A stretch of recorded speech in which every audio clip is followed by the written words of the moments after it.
नमस्कार। आज देश की तमाम फटाफट खबरों में आपका स्वागत है। न्यूज़ के चैनल इसलिए देखते हैं ताकि हमको सूचना मिल सके, और हम सूचना ही प्राप्त करना चाहते हैं तो हमारे जैसे चैनल को सब्सक्राइब कर सकते हैं। लेकिन यदि आप ऐसे चैनल देख रहे हैं जिसमें सिर्फ किसी का अपमान हो रहा हो या आपके मन में किसी के प्रति गंदगी भरने का काम हो रहा हो, और हाँ, आपको अपने बच्चों की फीस से, बढ़ते पेट्रोल के दामों से, बढ़ते सिलेंडरों के दामों से और ऐसी कई समस्याएं जो आपने कोरोना काल में भुगती, जैसे अस्पताल में बेड की समस्या, उनसे कोई तकलीफ नहीं हो, और तीसरी लहर आने पर भी आपको लगता है कि उनसे कोई तकलीफ नहीं होने वाली है, तो ऐसी चैनलों पर लड़ाई झगड़े की बहस भी देख सकते हो। लेकिन उनसे क्या फ़ायदा होगा, इस पर एक बार विचार करें। तो बढ़ते हैं खबरों की ओर। अफगानिस्तान मुद्दे पर प्रधानमंत्री नरेंद्र मोदी ने आज अहम बैठक की। इस बैठक में रक्षा मंत्री राजनाथ सिंह, गृह मंत्री अमित शाह और राष्ट्रीय सुरक्षा सलाहकार अजीत डोभाल मौजूद थे। पीएम के लोक कल्याण मार्ग स्थित आवास पर यह मुलाकात हुई। यूपी के पूर्व गवर्नर अजीज कुरैशी ने उन पर राजद्रोह का मामला दर्ज होने को लेकर सोमवार को प्रतिक्रिया दी। कुरैशी ने कहा कि राजनीतिक तौर पर उन्हें नुकसान पहुंचाने के लिए उनके बयान को गलत ढंग से पेश किया गया और जनता को गुमराह करने की कोशिश की गई। कुरैशी ने सफाई में कहा कि मैंने कहा था कि पहले कभी इतने जुल्म नहीं हुए जितने अब हो रहे हैं। मेरा बयान किसी के भी खिलाफ नहीं था। हालांकि इस मामले में अब सियासत भी गर्मा गई है। उधर रामपुर के एएसपी संसार सिंह ने कहा कि सिविल लाइंस पीएफ में एक केस दाखिल किया गया है। सीएम योगी आदित्यनाथ की सरकार के खिलाफ राजद्रोह के स्तर का बयान देने को लेकर अजीज कुरैशी पर यह केस दर्ज किया गया है। उन पर समुदायों के बीच तनाव भड़काने का आरोप लगा है। पुलिस मामले में आगे कानूनी कार्रवाई करेगी। पश्चिम बंगाल बनाम केंद्र विवाद में सोमवार को सुप्रीम कोर्ट में सुनवाई हुई। कोर्ट ने अपने रजिस्ट्री को कहा कि वो इस मामले में नोटिस जारी करे। सुप्रीम कोर्ट ने कहा कि मूल वाद में रजिस्ट्री ही पक्षकारों को नोटिस जारी कर साक्ष्य लेती है। इसके बाद मामला अदालत में सुनवाई के लिए आता है, लेकिन इस मामले में प्रक्रिया का पालन नहीं हुआ है, इसलिए अब मामले को 4 हफ्ते बाद सुना जाएगा। सुप्रीम कोर्ट ने फिलहाल कोई भी अंतरिम आदेश जारी करने से इनकार कर दिया है। वहीं पश्चिम बंगाल सरकार की ओर से कपिल सिब्बल ने कहा कि सीबीआई आए दिन केस दर्ज कर रही है, जबकि राज्य अपनी सहमति वापस ले चुका है, इसलिए अंतरिम आदेश जारी करने की जरूरत है। पश्चिम बंगाल सरकार द्वारा केंद्र के खिलाफ दाखिल मूल वाद पर सुप्रीम कोर्ट ने सुनवाई की। ममता सरकार ने आरोप लगाया कि पश्चिम बंगाल में सहमति वापस लेने के बावजूद सीबीआई एफआईआर दर्ज करके शासन के संघीय ढांचे का उल्लंघन कर रही है। ममता सरकार ने संविधान के अनुच्छेद 131 के तहत राज्य द्वारा दायर मूल मुकदमे पर जल्द सुनवाई की मांग भी की। सूट में राज्य की ओर से कहा गया है कि राज्य द्वारा पश्चिम बंगाल में घटनाओं से संबंधित मामलों के पंजीकरण के लिए सीबीआई से सामान्य सहमति वापस लेने के 3 साल बाद भी सीबीआई ने राज्य में हुई घटनाओं से संबंधित 12 मामले दर्ज किए हैं। केंद्रीय स्वास्थ्य मंत्रालय ने राज्यों से कहा है कि वो ज़्यादा से ज़्यादा संख्या में कोरोना संक्रमित मरीजों के सैंपल भेजे। केंद्र की इस कवायद के पीछे मकसद है कि कोरोना का प्रसार कर रहे नए वेरिएंट का पता लगाया जा सके। इसके लिए ज़्यादा से ज़्यादा सैंपल की जीनोम सीक्वेंसिंग जरूरी है।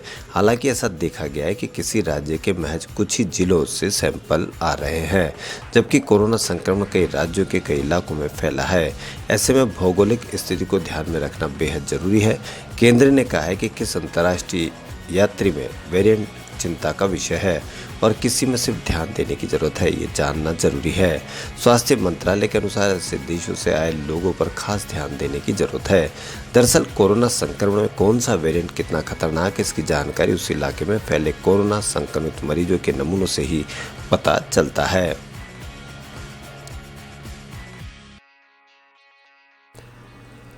मेडिकल और डेंटल कोर्स के लिए अखिल भारतीय कोटे में ओबीसी के लिए 27% और आर्थिक रूप से कमजोर वर्ग के लिए 10% सीटों की नई आरक्षण नीति का सुप्रीम कोर्ट परीक्षण करेगा। सुप्रीम कोर्ट ने सोमवार को केंद्र को नोटिस जारी कर जवाब मांगा है। जस्टिस डीवाई चंद्रचूड़ की बेंच ने कहा कि इसकी जांच करनी होगी। दरअसल जुलाई में केंद्र सरकार ने मेडिकल दाखिलों के लिए ओबीसी के लिए 27% और आर्थिक रूप से कमजोर वर्ग के लिए आरक्षण लागू किया है। यानी अंडर ग्रेजुएट और पोस्ट ग्रेजुएट मेडिकल कोर्सेज में ओबीसी विद्यार्थी को 27% और इकोनॉमिकली वीकर सेक्शन के लिए 10% आरक्षण मिलेगा। केंद्र सरकार के ऐलान के बाद नई आरक्षण नीति इस साल से ही लागू हो गई है। केंद्र के इस फैसले से हर साल लगभग 1500 ओबीसी विद्यार्थियों को एमबीबीएस में और 2500 ओबीसी विद्यार्थियों को स्नातकोत्तर में और 550 ईडब्ल्यूएस विद्यार्थियों को एमबीबीएस और लगभग 1000 ईडब्ल्यूएस विद्यार्थियों को स्नातकोत्तर में लाभ मिलेगा।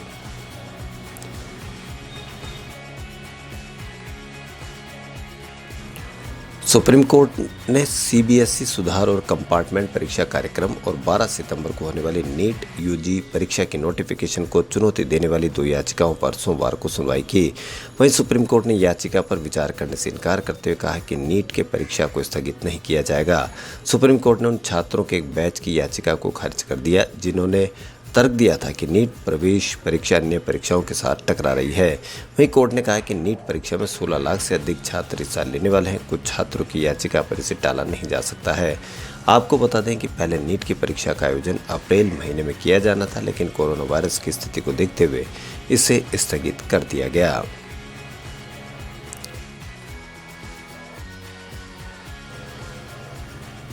दिल्ली हरियाणा सीमा के सिंगू बॉर्डर पर किसानों के धरने के कारण बंद हाईवे को खुलवाने से जुड़ी याचिका पर सुनवाई से सुप्रीम कोर्ट ने इनकार कर दिया है।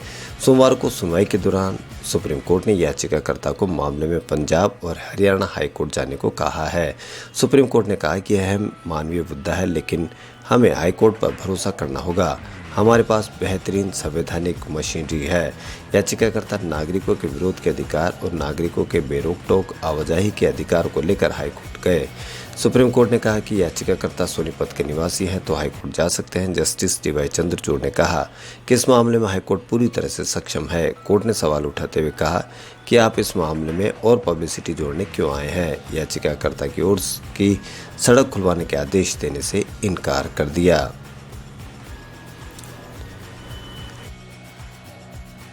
एक्ट्रेस कंगना रनौत के south Indian debut film Thalaivi शुक्रवार को सिनेमाघरों में रिलीज होने वाली है। इस बायोपिक फिल्म में कंगना जयललिता के किरदार में नजर आएगी। अब हाल ही में दिए एक इंटरव्यू में कंगना रनौत ने कहा कि तमिल फिल्म इंडस्ट्रीज की तुलना में हिंदी फिल्म इंडस्ट्रीज टॉक्सिक है और इसमें सहानुभूति की कमी है। उन्होंने यह भी कहा कि बॉलीवुड में प्रवेश करना the great wall of China को तोड़ने जैसा है। वहीं कंगना ने स्वीकार किया कि चूंकि वह साउथ इंडियन फिल्म इंडस्ट्री में अभी नहीं है, इसलिए रीजनल फिल्म इंडस्ट्रीज के बारे में उनका बहुत सतही दृष्टिकोण है। कंगना रनौत ने कहा कि रीजनल सिनेमा के बारे में जो बात बहुत खास है वो यहाँ पर लोग एक कॉमन ग्राउंड तलाश लेते हैं। वो ज़रूरत के मुताबिक खुद को ढाल लेते हैं और यही बात उन्हें जोड़े रखती है। जबकि हिंदी फिल्मों की बात करें तो यहाँ बहुत विविधता है, क्योंकि हम सभी मुंबई चले गए हैं, लेकिन इसके बावजूद भी हमेशा एक टेंशन बनी रहती है। हिंदी इंडस्ट्रीज़ में हर किसी को नीचे गिराने की कोशिश में लगा है, जो सही नहीं है। ये इतनी जहरीली जगह बन गई है कि कोई भी किसी दूसरे व्यक्ति के लिए खुश नहीं है। हम एक कॉमन ग्राउंड नहीं ढूंढ पा रहे हैं जिससे हम अपनी पहचान बना सके। खबरों फिलहाल इतना ही। यदि आपको हमारा चैनल पसंद आए तो लाइक, सब्सक्राइब और शेयर अवश्य करें। धन्यवाद।